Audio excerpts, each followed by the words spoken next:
I'm genuinely speechless. I have only ever given one book in my entire life 1 star. Today we're going to talk about the worst book I've ever read. Hello, guess who's back? Back again. It's Alice doing a classic video. Let's talk about a book. Now, if you watched my last video, I reacted to the 1-star reviews on my favourite romance, inspired by the video of Jack Edwards, which I did link in the description. Now, when I saw this, the brain started whirring, the cogs started going, and I thought, wouldn't it be fun to flip it round the other way? Now, how are you going to do that? I hear you cry. Well, buckle in and let's go on the ride of this video and you'll find out more. If you're new here, I'm Alice. I talk about books, we have chats, waffles, just, you know, sometimes we go off on a tangent. It is what it is. So stick me on in the background while you're cooking yourself a meal, cleaning your room, literally doing anything. And if you want to listen to me, I mean, thank you very much. It means a lot, but absolutely no pressure, you know, absolutely no pressure. But consider hitting that subscribe button. It's free and it would really support me and help me make my dreams come true. So thanks for doing that. Welcome on into the family. I don't really know what we are, but I'm feeling like we're some kind of community family vibes, you know what I mean? And if you are a returning viewer, thank you so much for your continued support. Let's get on with the video. I have only ever given one book in my entire life 1 star. Shock horror, I know. There's been a couple of others that have been close, but it's the worst book I've ever read. Now, don't hate me on this one. I know this book is very, I think, hit or miss. People either really love it or they really don't. Unfortunately, I do not. This book is, yes, I've talked about it before. Don't hate me. Icebreaker. Now, I don't actually have a copy to show you because, well, unfortunately, I never owned one.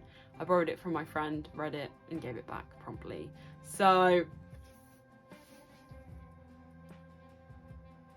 I really don't know what I'm doing. Anyway, let's get into the stats, all right? So Icebreaker has 3.87, which is quite high for a romance. And I'm not sure how we got there, but that's okay. So 3.87 stars out of 5 is pretty good. It has 783,000 ratings. That is a lot. I mean, think of the people that haven't rated it as well. Gosh, how many people have read this book? It has 92,613 reviews. So that's quite a lot. There's 263,000 5-star ratings on this book. Were we reading the same book? Sorry, that was so rude of me. Okay. Oh my gosh, some of these are genuine essays. Okay. Well, we won't be reading those ones. This is the first one, starting off strong, so 5 stars. I will never understand how the same woman who wrote Bible verses for stress and anxiety also wrote, look at you taking it like a good... I'm not going to finish that sentence. You can see it. Gosh, naughty. Contemporary fave. I mean, there you go. 5 stars. Rang in the new year with this cute rom-com smutty book. Seriously, the cutest book ever. And also so spicy. Like, what? Reached my 2023 goal of reading 20 books at the last possible moment. Yay. Congrats for doing the reading goal.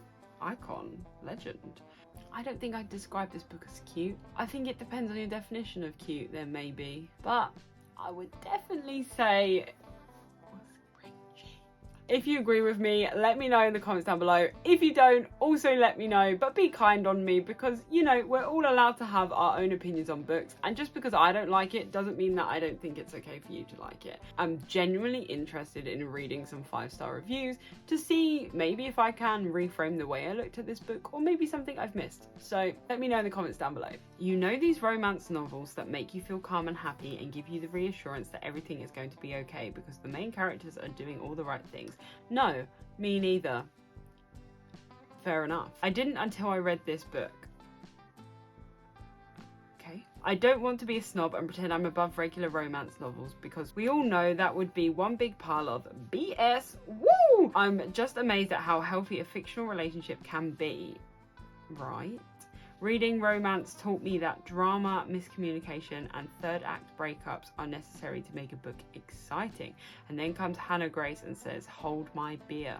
Nate and see, this is the problem. This is where we started. I can't do nicknames. We spoke about this before when we did the Devil's Night series by Penelope Douglas. I can't do nicknames. If her name's Anastasia, call it Anastasia. I'm sorry. I might let Anna pass. No, I'm not doing this. Stay, however you say it. I'm not doing it. Not doing it. So Nate and Anastasia are absolutely wonderful, and I love them both. This is one of the rare romance novels that I would actually recommend to young readers because of what it teaches about consent, safe sex and relationships. This book is a total game changer, and I can't wait to read more from this author. I can't recommend it enough. 5 stars. Look, I do see what you're saying. I think that as romance books go, yes, it does teach some healthy relationship habits, but I also think there's a lot of sus things as well happening, you know, throughout the plot. I think the thing I struggled with this book is there was just so much happening, but it also felt like nothing was happening at the same time, and then it just went like a Wattpad novel and just got cringy, moves super fast. And for me, I don't like those romances where it makes it like this idea that it's so easy and you have this boy that you see who's kind of fit and then you fancy him and you go to a party, next thing you know you end up with this boy, because that just isn't how it works. And so I feel like it's hard to, this is going to sound really peak, okay? So I'm going to pre-warn you now. The problem is, for me, I just can't take it seriously. That's my problem. I think that's the reason I rated this book so low, really. But it didn't give me this like giggling, which I'm more than happy to not take a book seriously, for sure, but it's not this like happy giggly kicking my feet ooh like this. It wasn't that kind of thing. It was like, oh no, why has she done, why is he like, it was like this the whole time, and for me that's not enjoyable. So that might just be a me problem, okay? Don't worry about it. I mean, I think there's like hello, who is it? Oh, it's the postman. Fuck. I'm back. For some reason I seem to get interrupted all the freaking time. Sorry if I'm not in the same position. Ooh, I feel like I really lost it now. It's like a really blonde bit there. Crazy. I mean, there's only 28,000 1-star reviews and there's 263,000 5-star reviews, so that shows that it is well liked. So maybe I am the minority, which is okay. I'm happy to feel that way, okay? Now this is a college sports romance. I absolutely adored this book. I had the most fun reading this book. I love the dynamic between Anastasia and Nate. I mean, thank you for using her name.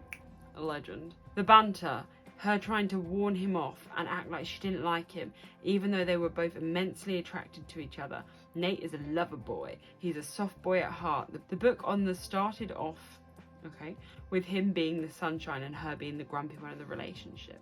I absolutely love that aspect of the book. The side characters are exceptionally fun to read about. I hope there's more books in this series because they are all very interesting, and I would love to read their romance stories as well. I don't think I have too much to say about that, to be honest with you. I mean, I'm glad you enjoyed it. They're just not necessarily the things I look for in a romance. This is the problem. I don't expect too much from romances. When I read a romance, I'm not expecting it to be the best book I've ever read. But for me, a romance has to have a few main requirements. 1, I need to have like a kick my feet giggling moment.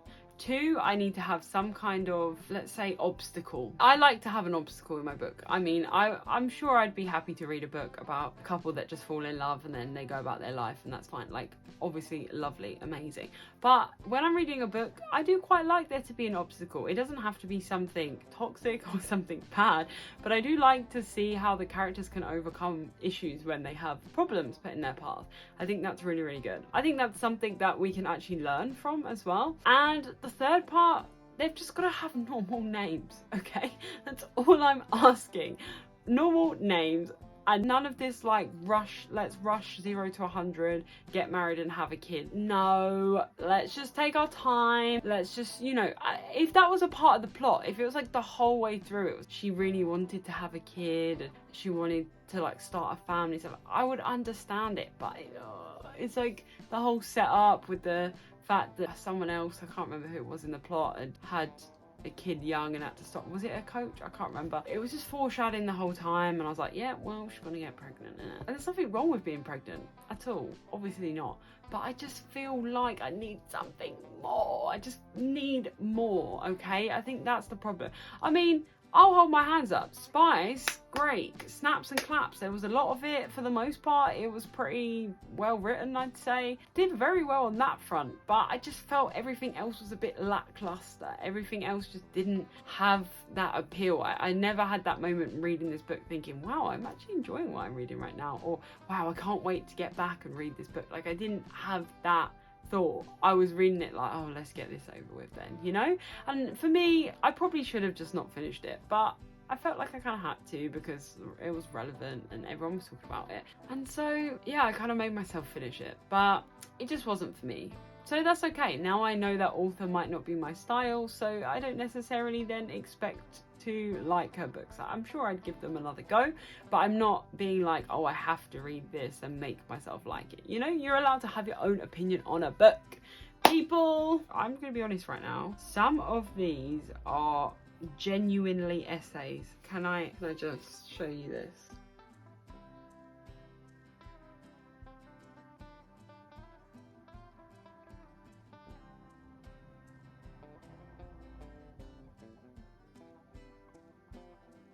Yep, we're still going. Still going. Yep, still going. Still going. Finished. That is a lot to say. That's how many things they liked. Pretty crazy. Pretty crazy. Let's do this last one, because I've been talking a lot already. If you had told me a week ago that I was going to love a book about a 22-year-old college athlete who falls in love during skating practice and who has to battle disordered eating, over-the-top villains, and their own priorities of independence, I would have said, you're wrong. And my friends, I'm here to tell you that I also would have been a liar with pants full of flame, because this goddamn book was so goddamn sweet that it gave me an upset tum-tum. I just read that. Why do I love an entire college hockey team? Because they're good, strong men who aren't afraid of their feelings. One has 2 mums. One is disabled. There's diversity. They say I love you to each other. Anastasia and Nate are vulnerable with each other. The sex is like shockingly good. Why am I yelling? God damn it.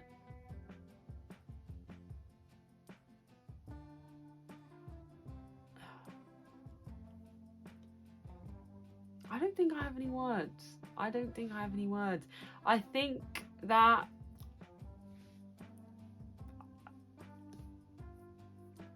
I'm genuinely speechless. Do you know what? I've also just realised, a bit of a hypocrite. I thought Nate was his name, but it's not, is it? It's Nathan. So why are they not calling him Nathan? Or just call him Nate? Do you know what I mean? Oh, goodness me. Okay, I think this is a funny one to end on. Nate, me. I think that's a good one. That is funny. I think that's enough for today. We'll leave that there. If you like this series, we can do more. We can delve deeper into Icebreaker, or also read some 5-star reviews on other books that I rated quite low. For the final time, books are subjective. Everyone's gonna like different books. Everyone's gonna hate different books. Everyone's gonna be not bothered by different books. It's just the way it is. This is my opinion on Icebreaker, so I just wanted to see the other end of the spectrum. Now, I can say I don't think I've been converted or reframed in my mindset towards this book, but that's okay. It was nice to hear someone else's perspective on it, and it was nice to see people passionate about books. Like, I love the fact that 230,000 people loved this book and wanted to comment and write a 5-star review about it, so it's great. I'm a happy camper, what can I say? Well, without further ado, thank you so much for watching. I hope you liked this video. Don't forget to give it a big thumbs up, smash that like button, and don't forget to subscribe.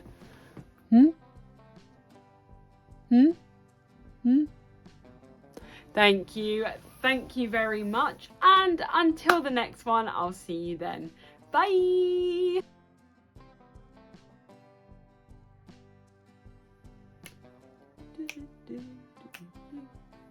Oh, I would like to eat some eggs now. It's all green, baby. I don't know if it works, but you can't really see it, so it's fine. Bye!